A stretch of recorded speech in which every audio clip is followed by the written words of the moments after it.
प्रिय विद्यार्थियों, विद्यालय द्वारा संचालित ऑनलाइन कक्षा में आप सभी का स्वागत है। आज हमें तत्पुरुष समास का भेद नंबर 6 अधिकरण तत्पुरुष, इसके विषय में अध्ययन करेंगे और इसके विभक्ति चिन्ह में, पे और पर। अब इसके उदाहरण जैसे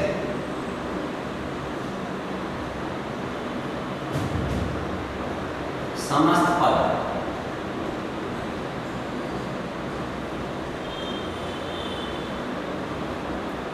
और समास विग्रह।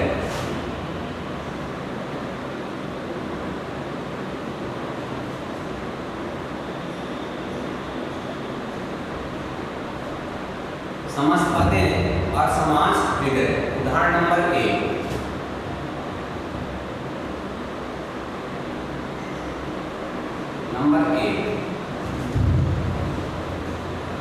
उदाहरण नंबर 1 है आप बीती, आप बीती। और प्रिय विद्यार्थियों, इसका विग्रह होगा आप पर बीती।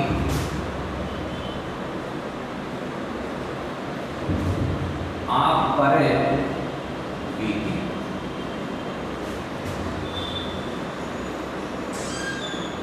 फिर इसका उदाहरण नंबर 2 देखिए।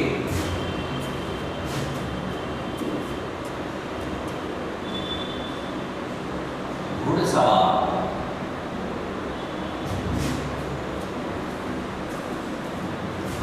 और प्रिय विद्यार्थी, इसका विग्रह होगा घोड़े पर सवार।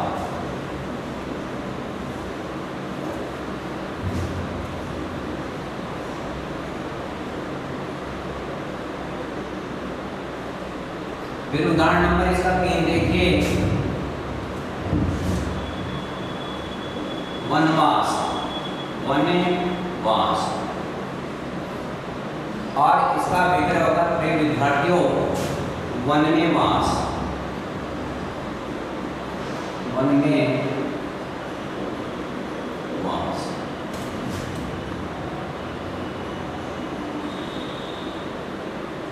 फिर देखिए अगला उदाहरण देखिए।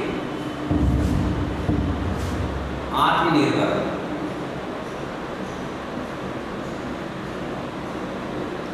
आत्मनिर्भर,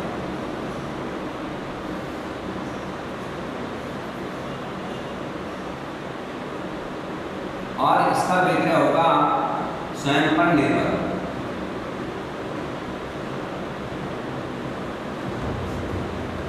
स्वयं पर निर्भर, पर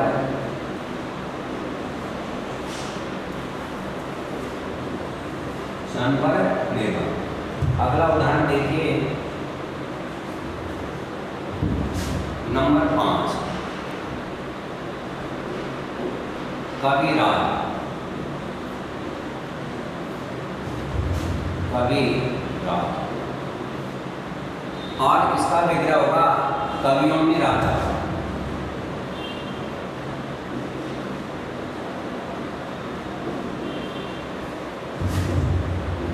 कवियों में राजा।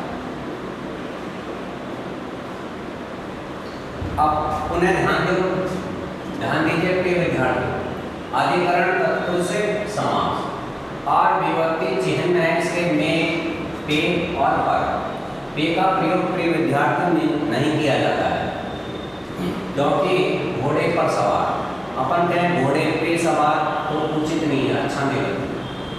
समस्त पदे समास विग्रह। आप बीती, और विग्रह होगा आप पर बीती, और ये विभक्ति चिन्ह है। इससे पता चल जाएगा इसमें अधिकरण तत्पुरुष है। घुड़सवार, घोड़े पर सवार, विभक्ति चिन्ह। वनवास, वन में वास, में विभक्ति चिन्ह। आत्मनिर्भर है, स्वयं पर निर्भर। और नंबर 5 है कविराज, कवियों में राजा। इसके बाद हमें इसका भेद नंबर 5 लेंगे कि तत्पुरुष समास समाप्त हो गया। अब लेंगे कर्मधारय समास।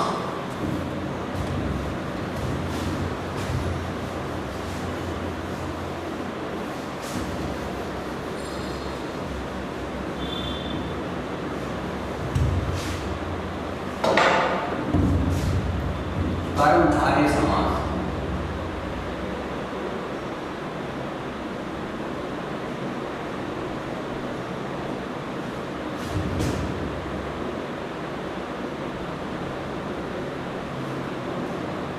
अब इसकी परिभाषा देखिए, ध्यान देखिए। इसमें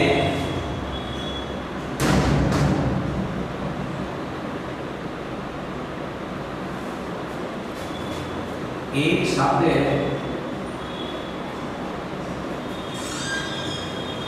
विशेषण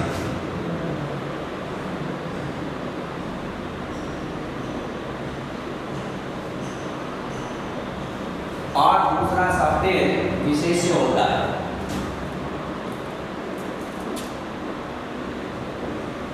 दूसरा शब्द विशेष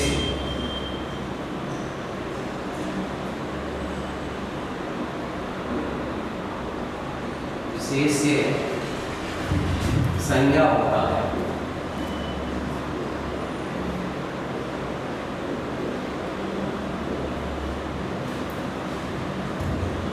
संज्ञा होता है।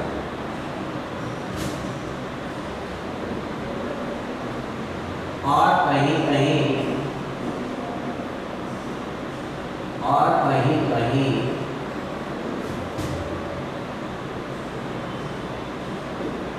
उपमेय व उपमान का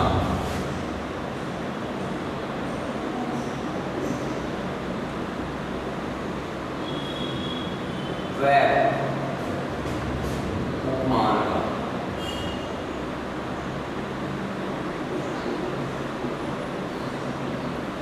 उपमान का संबंध होता है।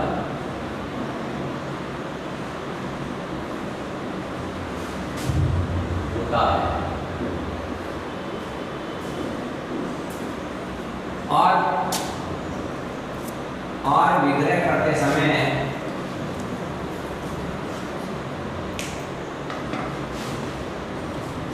और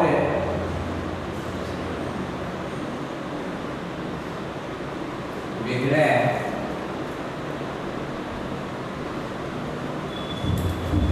करते समय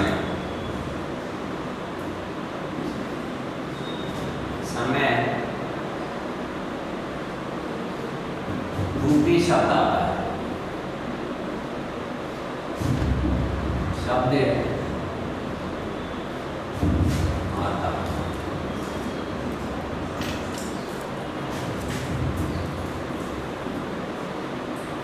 वहां कर्मधारय समास होता है।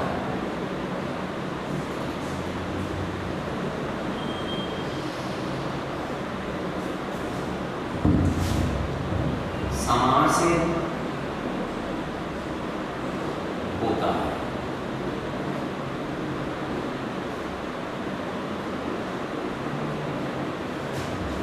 अब परिवर्तनात्मक ध्यान दीजिए। कर्मधारय समास, इसमें एक शब्द विशेषण और दूसरा शब्द विशेष से संज्ञा होता है और कहीं कहीं उपमेय व उपमान का संबंध होता है और विग्रह करते समय रूपी शब्द आता है, वहां कर्मधारय समास होता है।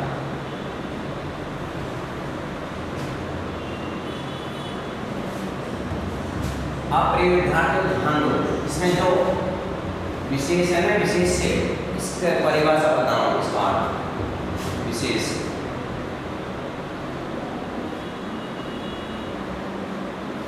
विशेष से किसे कहते हैं? प्रिय विद्यार्थियों, विशेषण के द्वारा संज्ञा या सर्वनाम की विशेषता बताई जाती है, उसे विशेष कहते हैं। विशेषण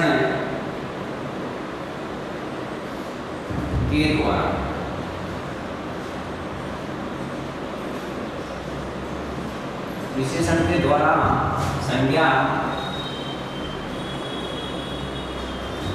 व सर्वनाम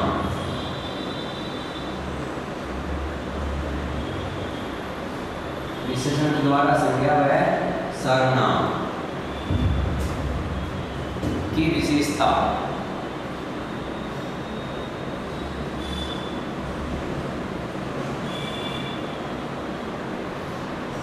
बताई जाती है।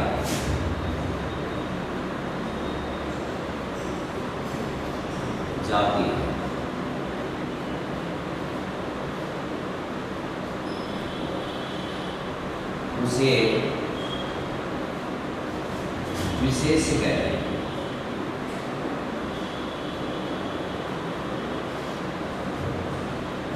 हैं।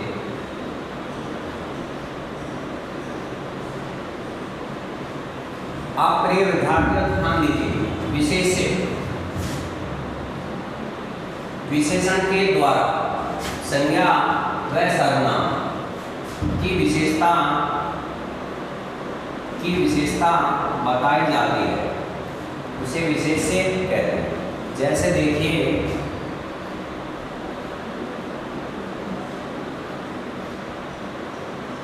नीलकमल,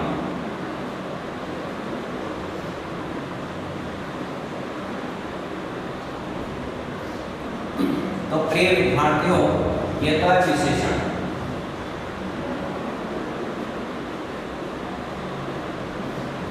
और ये कमल है विशेष।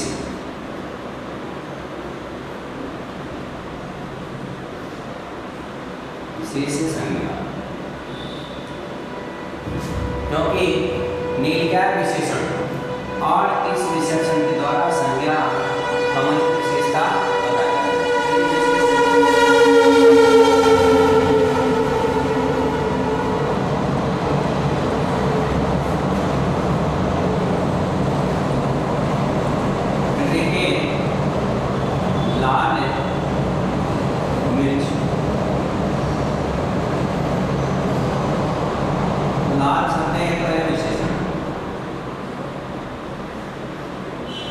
और मिर्च है विशेष। विशेष संज्ञा, यानी लाल है जो विशेषण है, इसके द्वारा संज्ञा मिर्च की विशेषता बताई गई कि मिर्च कैसी है, लाल। उसी प्रकार नील शब्द है विशेषण और कमल क्या है विशेष। इसकी परिभाषा बताई गई है कि कमल कैसा है, नीला। तो कमल की विशेषता बताई गई है नीला। विशेषण के द्वारा विशेषण की विशेषता बताई गई। अब प्रिय विद्यार्थियों, आगे मैं बताऊंगा उपमेय और उपमान।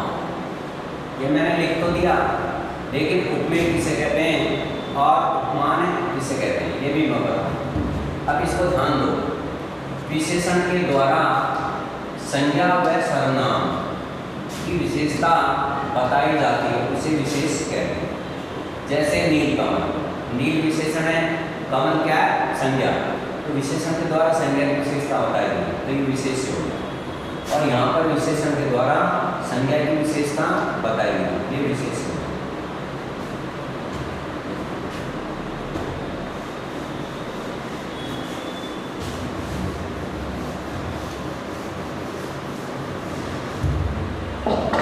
अब प्रिय विद्यार्थियों, मैं आपको उपमेय और उपमान के विषय में बताऊंगा।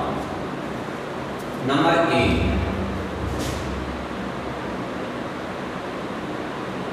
उपमेय।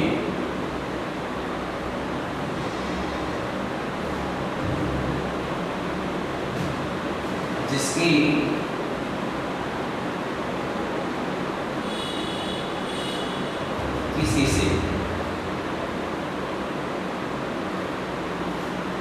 किसी से तुलना की जाए।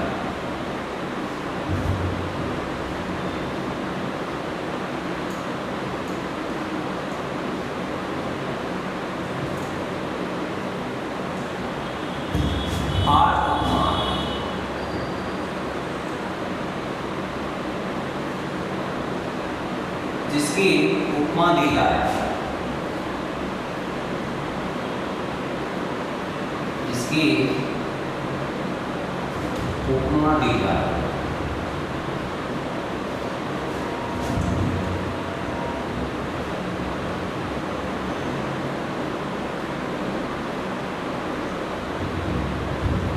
इसकी उपमा दी जाए। प्रिय विद्यार्थियों ध्यान दो, उपमेय जिसकी किसी से तुलना की जाए और उपमान जिसकी तुलना की जाए या जिससे तुलना की जाए, जिससे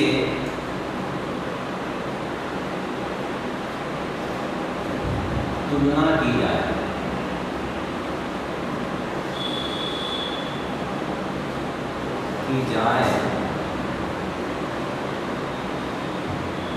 उसे उपमान कहते हैं। उपमान कहते हैं।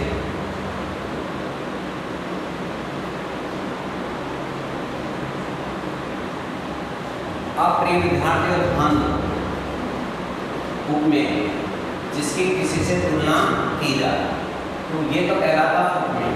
और उपमान जिसकी उपमा दी जाए या जिससे तुलना की जाए, उसे हम उपमान कहते हैं।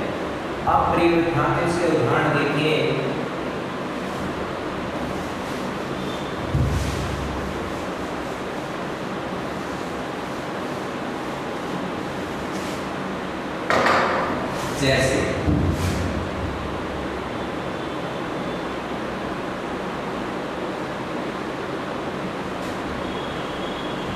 जैसे नंबर 1 चंद्रमुख,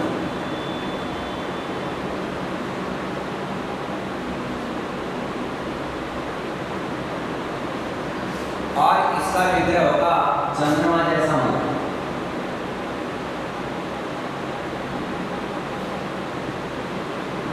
चंद्रमा जैसा मुख।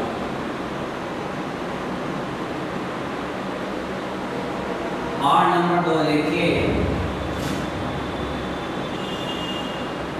कमल नयन।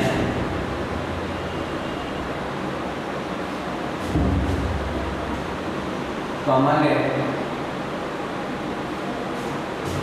जैसे नयन। नयन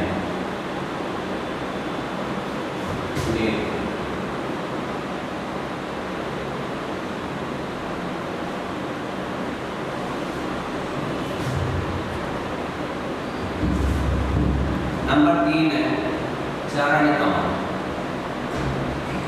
चरण कमल।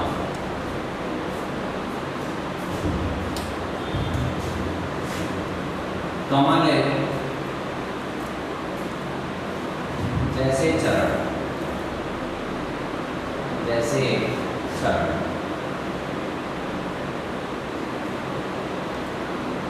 है।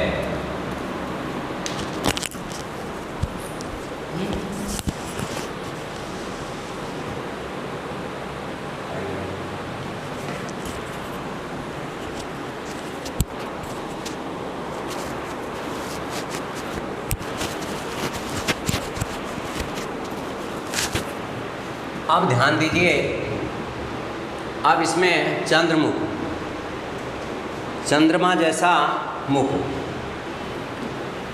अब प्रिय विद्यार्थियों इसमें ध्यान दो, ये तो है उपमान।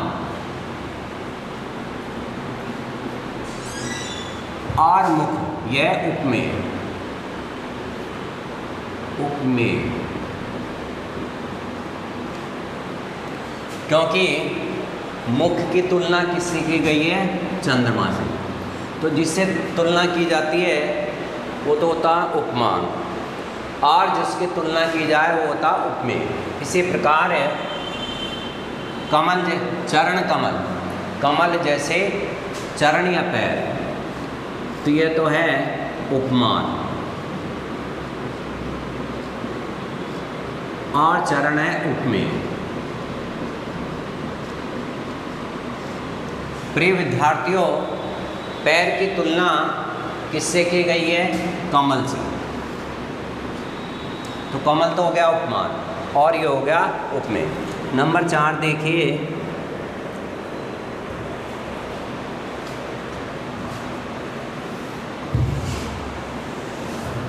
नंबर 4 देखिए, मृगनयन। मृग नयन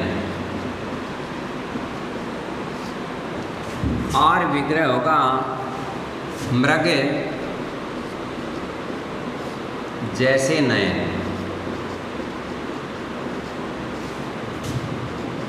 नयन मृग नयन और विग्रह होगा मृग जैसे नयन। तो मृग ये तो है उपमान, क्योंकि मृग की आंखों की उपमा नेत्रों को दी गई है, और ये हो गया उपमेय। यानी नेत्र उसके कैसे हैं? हिरण के समान, क्योंकि हिरण के नेत्रों को सबसे सुंदर आकर्षक माना जाता है, इसलिए मृग नयन उसके नेत्र कैसे हैं? हिरण जैसे। तो मृग तो हो गया उपमेय, उपमान, और नेत्र क्या हो गया? उपमेय।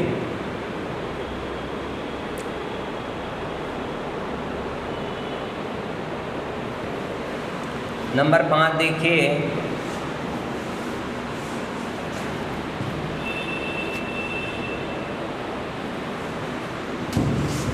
नंबर 5 विद्या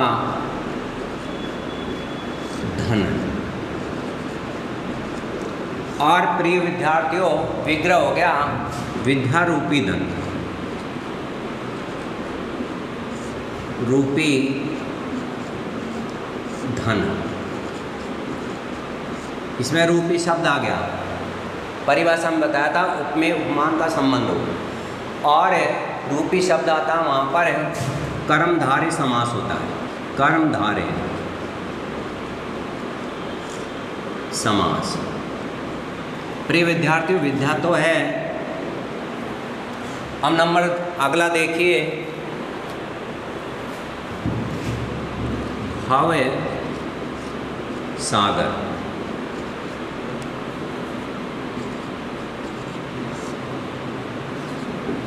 और विग्रह होगा भवरूपी सागर। भव रूपी सागर।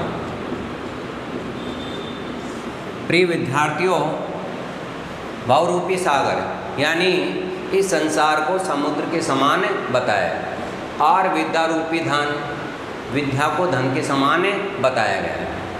यहाँ पर भी कर्मधारय है, कर्मधारय समास। फिर अगला उदाहरण देखिए 7, वचनामृत। और प्रिय विद्यार्थियों, इसका विग्रह होगा वचन रूपी अमृत, यानी उसके वचन, जो वचन है वाणी है, अमृत के समान है। वचन रूपी अमृत।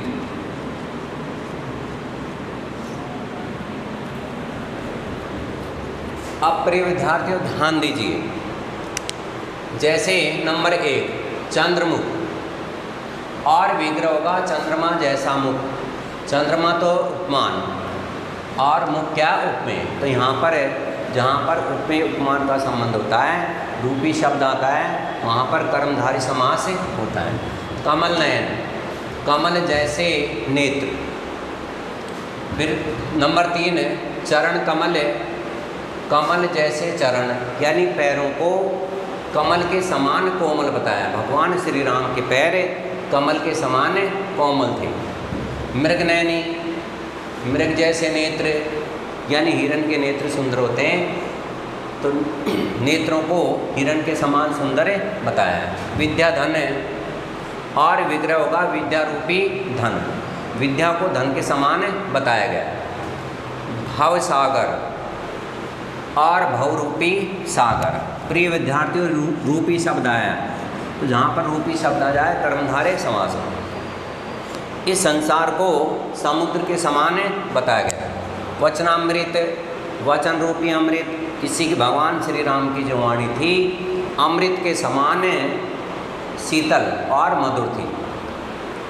वचनामृत, वचन रूपी अमृत। और भगवान श्री राम ने जब परशुराम जी लक्ष्मण पर क्रोध करने लगे तो भगवान श्री राम ने अपनी अमृत के समान वाणी बोल करके और परशुराम के क्रोध को शांत किया था। तो उनकी वाणी अमृत के समान थी।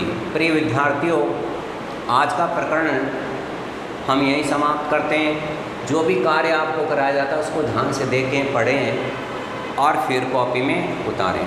धन्यवाद।